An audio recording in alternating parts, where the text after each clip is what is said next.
Gracias por continuar con nosotros. Vamos a conversar acerca de los tumores en el cerebro. ¿Cómo usted se puede dar cuenta de que es necesario que visite a un doctor, a un neurocirujano? Dolores de cabeza, entumecimiento en las extremidades de su cuerpo, mareos. Vamos a conversar esta mañana con el neurocirujano Andrés Gamboa para que nos oriente en este tema, y estamos presentes en el Facebook Live para que hagan sus consultas. Buenos días, doctor, ¿cómo está? Buenos días, muy bien, muchas gracias. Gracias por estar acá. Doctor, ¿qué propicia la aparición de un tumor o una masa en el cerebro? Bueno, usualmente la mayoría, por no decir todas las enfermedades que se desarrollan en un ser humano, tienen una predisposición genética de fondo. Y existen factores externos, ambientales o de hábitos de vida que hace que se propicie que esos factores genéticos se activen o no. Entonces, usualmente todo en nuestra fisiología tiene una base de aporte genético. Entonces es muy difícil determinar si una persona va a estar predispuesta o no a tener alguna lesión en el cerebro, salvo que existan más avances todavía en la medicina genética que confirmen específicamente qué genes son los que están activos o no en ciertos tipos de tumores. ¿Cuánto tarda en desarrollarse una masa en el cerebro?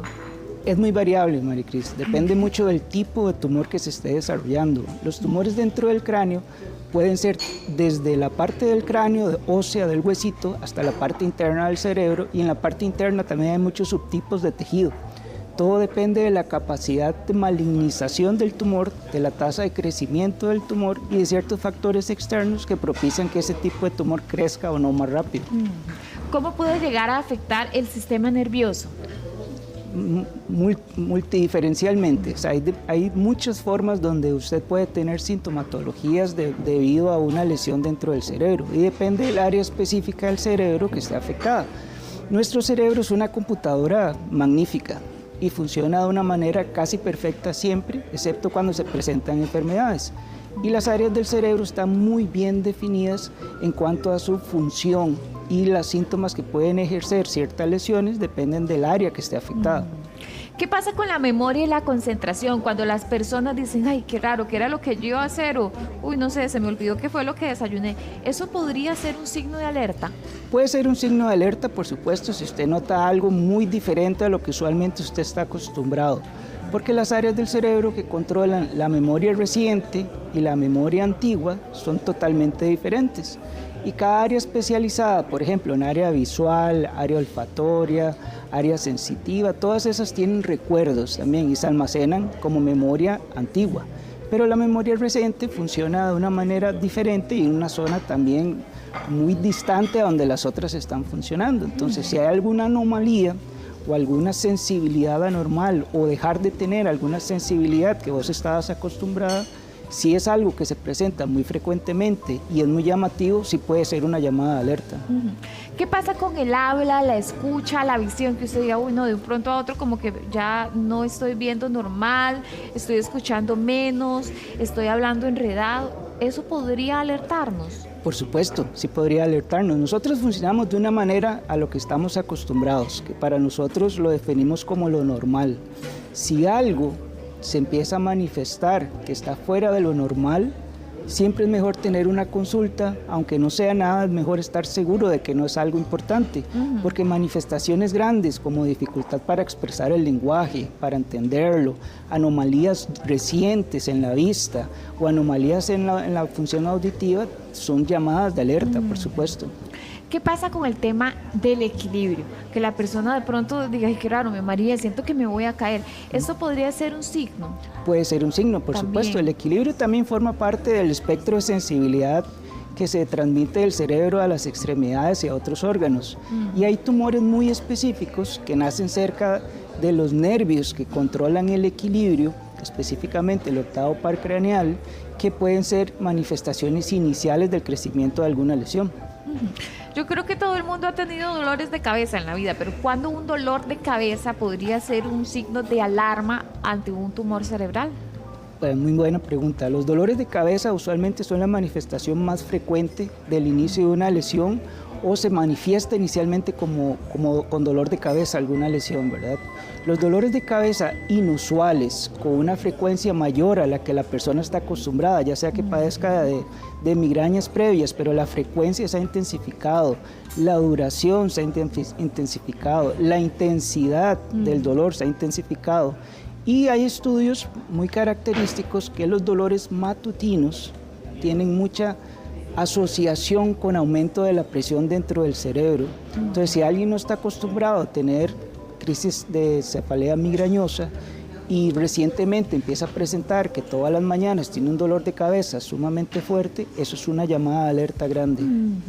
Entonces, esos dolores de cabeza matutinos que van aumentando la presión del cerebro, ¿a qué se deben? Usualmente es por el flujo de presiones que hay dentro del cráneo a consecuencia de cierto balance de líquidos y de sustancias que hay en nuestro cerebro bioquímicamente. Hay ciertos factores como el aumento de cortisol que pueda elevar la presión arterial y producir dolor de cabeza, pero usualmente los niveles de cortisol son más altos durante la mañana y los niveles del líquido, la presión intracraneana usualmente es un poquito más alta al despertar. Entonces, un aumento importante de la intensidad o frecuencia de dolores de cabeza, específicamente al despertar, o la persona que dice los dolores de cabeza me despiertan siempre en la madrugada, eso es una llamada de alerta grande. Ojo, entonces cuando son en la mañana. Ahora, ¿qué pasa con el equilibrio, doctor? Porque es que la verdad es que cuando uno se pierde un poquito el equilibrio, siente que se va a caer, piensa, ¿será que tengo un bajón de azúcar? ¿Será que tengo algo en el cerebro? ¿Cómo podemos hacer la diferencia? Bueno, la diferencia básica debería ser a cargo de alguien que sea un médico o un especialista en neurología o neurocirugía, ¿verdad? Si usted tiene algún síntoma que a usted le produce miedo de tener algún padecimiento mayor, siempre vale la pena chequearse. O sea, lo ideal siempre es la medicina preventiva. Ante la presencia de algo nuevo o algo inusual, sí es mejor tener una valoración especializada para que usted ya esté tranquilo de si es algo o no a lo que tenga que ponerle más cuidado y eventualmente realizar algunos estudios de imágenes para estar también completamente seguros de que objetivamente se han descartado las probabilidades más importantes. Dice Pam que al hijo de ella lo operaron hace 2 años de un astrocitoma pilocítico. ¿Hay probabilidad de que vuelva a salir? Los astrocitomas pilocíticos son un tipo de tumor que nace propiamente del tejido cerebral, de los que se llaman tumores gliales. Es muy frecuente el astrocitoma pilocítico en personas pequeñitas, en niños.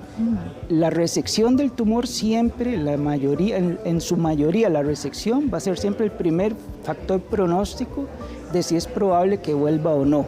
Pero sí tienen una tasa alta de recidiva. Usualmente entre los 15 y 20 años puede haber una tasa de recidiva importante. Entonces siempre esos niños reciben el tratamiento de resección tumoral y un control adecuado que eventualmente el especialista va a definir cada cuánto tiene que hacer estudios de imagen, pero sí él no debería perder el control. O sea, llevar el control entonces cada 15, 22 años después de la operación. No, entre los 15 y 20 años usualmente vuelve a aparecer el tumor en los niños que se resecaron. Okay. Entonces, a partir de esa edad, por lo menos cada 2 o 3 años, tener un estudio de imagen de control. A partir de los 15 años, cada 2 años hacer un estudio de control. Ojo, Pam, para que lo tome en cuenta. Ahora, Esteban está preguntando qué significa tener un hormigueo en el cerebro, como un dolor con hormigueo. Bueno, usualmente el cerebro ninguno de nosotros lo vamos a sentir, ¿verdad? Pueden haber sensaciones anormales a nivel del cuero cabelludo que produzcan un espectro anormal de la sensibilidad. La sensibilidad tiene un espectro que va desde el dolor hasta la anestesia y dentro de ese espacio están las sensaciones de adormecimiento, de hormigueo. Algunas personas pueden tener algún tipo de sensación eléctrica o de punzada o de sensación de calor o frío también. Evidentemente no es normal, porque si fuese normal todos lo sentiríamos, ¿verdad? Entonces sí vale la pena valorarse para estar seguro de que esa sensación anormal no corresponde a ningún problema importante. Daniela está preocupada porque el esposo todos los días le duele el lado izquierdo acá de la cabeza. Dice que siente como una presión que no aguanta, bueno, ni el roce. ¿Por qué será? Muchas cosas pueden ser. Definitivamente el examen físico neurológico es lo primero que hay que hacerle al señor. Hay que definir si no hay ningún síntoma neurológico anormal asociado y también valorar la necesidad o no de hacer algún estudio de imagen para poder objetivizar cuál es la causa del dolor. Dice Shirley que el hijo de ella tiene 14 años de edad, le están dando migrañas muy seguido. ¿Cómo le puede ayudar? Definitivamente no es normal. Las migrañas pueden aparecer prácticamente a cualquier edad de la vida, pero siempre es necesario tener una valoración adecuada para poder definir cuál es el origen de ese dolor de cabeza. Máxime si se asocia a algunos otros síntomas o anomalías sensitivas o motoras. Dice José que padece de mareos constantes, la presión arterial y el azúcar están normales, pero siempre se marea. ¿Por qué será? Bueno, no necesariamente cualquier mareo va a estar asociado a niveles de azúcar en sangre o a los niveles de presión arterial, porque las zonas que controlan el balance son independientes de estos dos factores. Entonces sí es necesario tener una valoración. Lo más probable y lo que le pueda funcionar más al muchacho es que lo valore un especialista en otorrinolaringología para definir de dónde viene el vértigo. Dice Linda que le detectaron un neurocitoma central de grado 2. Dice que cuando empezó eran vómitos y achaques en la mañana. Le extrajeron solamente una parte. ¿Qué posibilidades hay de que vuelva a crecer?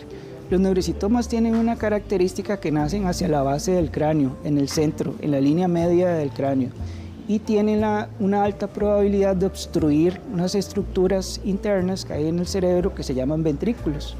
Una vez que esto se obstruye, produce una enfermedad que se llama hidrocefalia.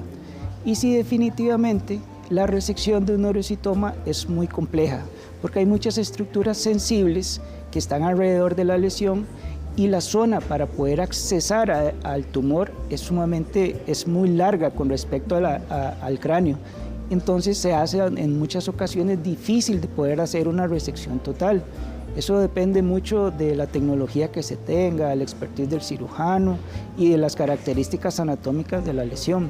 Pero sí, un neurocitoma central que no se haya podido resecar completamente, probablemente va a ocupar de ayuda con radioterapia y es probable que vuelva a crecer. Dice Ángeles, los glioblastomas son incurables. ¿Existe alguna cura para este tipo de tumor? Lamentablemente el glioblastoma multiforme es de las lesiones malignas que más tasa de crecimiento tienen y mayor probabilidad de muerte asocian en los humanos. Hay muchos estudios y durante muchas décadas se ha tratado de desarrollar tecnología y terapias, ya sea con medicamentos, que terapias quimioterapéuticas, radiaciones específicas, para poder aumentar el pronóstico de vida de personas con un glioblastoma multiforme. Pero lamentablemente hoy en día todavía la expectativa de vida anda alrededor de 24 meses. Dice Sebastiana que ella de vez en cuando, no todos los días, pero de vez en cuando la levanta unos dolores de cabeza fuertísimos. ¿Tendría que alertarse? Tal vez la palabra alertarse no es la adecuada, pero sí tener cuidado y definir de dónde viene el dolor de cabeza. Si está asociado a algún factor emocional, que también es algo muy frecuente, pero que sin embargo todavía definir que un dolor de cabeza es producto de manejar mucho estrés o de estar con ansiedad, eso es algo de descarte. Sí sería bueno que ella se valore inicialmente con algún médico general que defina si hay alguna anomalía neurológica y eventualmente hacer estudios de imagen. Muy bien. Doctor, le agradezco mucho, muy Muchas amable. gracias. Gracias por Es un acompañarnos. Ya casi les contestamos a las personas que quedaron por acá en el Facebook Live. Seguimos.